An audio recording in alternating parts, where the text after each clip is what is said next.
Welcome to শুভ্রার রান্নাঘর। শুভ্রার রান্নাঘরে আজকে নিয়ে এসেছি শোল মাছের কালিয়া। তার জন্য শোল মাছ আর আলুকে ডুমো ডুমো করে কেটে নেব। দিয়ে শোল মাছটাকে লবণ হলুদ মেখে রেখে দিলাম, আর এইদিকে আলুটাকে ভাতের ওপর হালকা করে ভাপিয়ে নেব।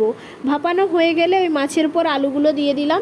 তারপর দিলাম আদা বাটা, রসুন বাটা, পেঁয়াজ বাটা, টমেটো বাটা, ধনে আর জিরেকে একসঙ্গে বেটে রেখেছি তা দিলাম। তারপর দিলাম পরিমাণ মতো লবণ, হলুদ গুঁড়ো আর লঙ্কার গুঁড়ো, তেজপাতা। তারপর সামান্য একটু সর্ষের তেল দিয়ে মেখে রেখে দেবো 15 মিনিটের জন্য। আর দেখুন আলুগুলোকে কতটা ভাপিয়েছি, খুব একটা বেশি ভাপাবো না, আলুটা বেশি সেদ্ধ হয়ে গেলে কষাতে অসুবিধা হবে। তারপর দিয়ে দিলাম সর্ষের তেল কড়াইতে, দিয়ে গোটা গরম মশলা দিয়ে মাছটা মেখে রেখেছিলাম যেই মাছটা, সেটা কড়াইতে দিয়ে দেব।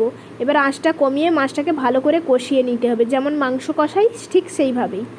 এবার আমি যেহেতু কম তেল দিয়েছি তাই জন্য আঁচটা কম রেখেছি। এবার সময় নিয়ে আমাকে কষাতে হবে, আপনারা চাইলে তেলের পরিমাণটা বাড়িয়ে দিতে পারেন। এবার কষানো হয়ে গেলে তারপর দিয়ে দেব পরিমাণ মতো জল।